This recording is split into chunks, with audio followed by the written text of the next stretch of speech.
All right, let's move on to a team that you've seen in person multiple times that very few have, and that's the Houston Cougars. That's a team that also, like Alabama, you put in that first tier, right? Purdue, Houston, Alabama. I think Kansas has now moved itself into that first tier. I think there's 4 teams to me. And now I worry about Alabama. I really do. But Houston, my pick to win this whole thing now. Preseason, it was UCLA. Now, if you give me one team that I'm going to put all my money on, I think I would put it on Kelvin Sampson and the Houston Cougars. Tell me why I'm wrong. Well, I really like their team too.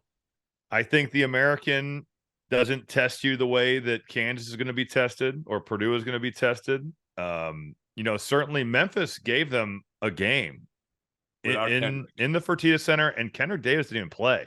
Yep. And DeAndre Williams was in foul trouble. You know who was actually really good in the second half of the game was Elijah McCadden. Really? He lived at the basket.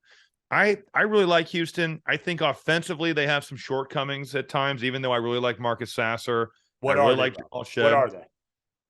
They have small guards. So if you've got really big guards that can be physical with them and take some things away, it could give them some issues. You could turn them over.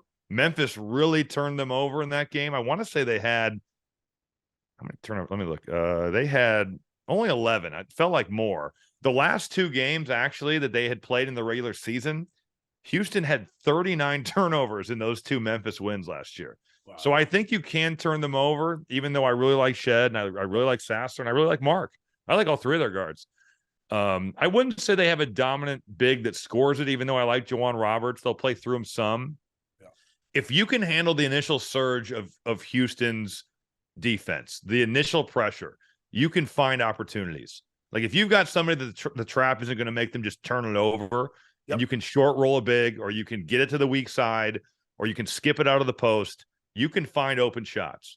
Like that's what they're going to do. Kelvin Sampson is as firm in his belief of what they do as any coach in the country, and I respect him.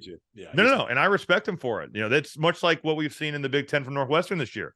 They trap the post even when Chucky Hepburn is posting, like that. That's the way Houston is. They're going to trap ball screens. They're going to pressure you. They're going to make you uncomfortable. They're going to punk you on the glass. I really like this team, but I stand by it. There's not a team in the college basketball that I feel good about picking. I really don't. There's nobody. There's not. You go back and forth. That's the problem.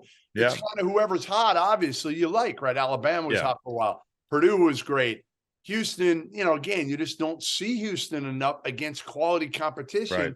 That I get it. I have the same concerns. But at the same time, Jeff, they beat Virginia in a road game. That's as good of a win as probably anybody had in the non-conference. They played Alabama, they lost to them. The Oregon game, you schedule that thinking it's going to be a really, and it just doesn't have that. They might make the tournament. I think they're 45 in Ken Palm right now. So their schedule is not nearly as challenging, I would say, even though I know that the coaches in the American talk about how it's a really good league.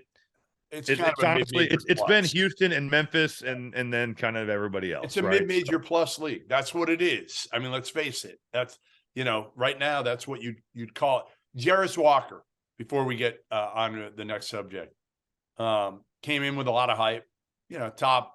I don't know if he's a top 15 player. What do you think about him and his future at the next level? Yeah, I mean, super talented, has a lot of ability, has good size. He's 6'8", 240 as a freshman. Can shoot it from 3, can drive it and put it on the floor. Defensively, he certainly has some shortcomings. I think he gets in Kelvin Sampson's doghouse with some of the defensive mistakes that he makes. Yeah. And let's be honest, Kelvin Sampson demands, much like most coaches, but he demands a lot perfection, especially defensively. Like he wants guys to play the right way, and he wants you to defend at a level that he demands. So I think he's got a chance. He's not exactly explosive, right? I'm trying to think who he reminds me of. He is a skilled 4. Yeah. I don't know who I would compare him to at the next level. I'd have to think about that, but I think he's got a chance. Is he a guarantee to leave this year? No, I don't think anybody's. I feel like if he came back next year, he could be a lottery pick. Right. I would agree with that. I would agree. Not, again, he's not going to blow you with his athleticism. He's kind of got a body like EJ Liddell, but not Yeah. really a game like it. But that's the Little way bit he bigger. he Little bit reminds taller. me, taller than EJ Liddell, but has that kind of build. Yeah, I would agree. I would agree. Again, I wanted to be talked out of Houston. And you kind of did a little bit, like, but you could talk me out of every team, and I could talk you out of every team. I agree. Like, that's the kind of the beauty and the curse of this year is and I think it sets us up. It sets us up for an NCAA tournament that's going to be insane. I think so. I mean, I'd be surprised if it's not. I'd be surprised if we don't, again, if you don't have and that's where I do think, honestly, this year more than ever, Rob, I'm going to lean into coaching. And literally, if it's close, all right, coaches in the NCAA tournament rather than teams, because I don't think there's that big a difference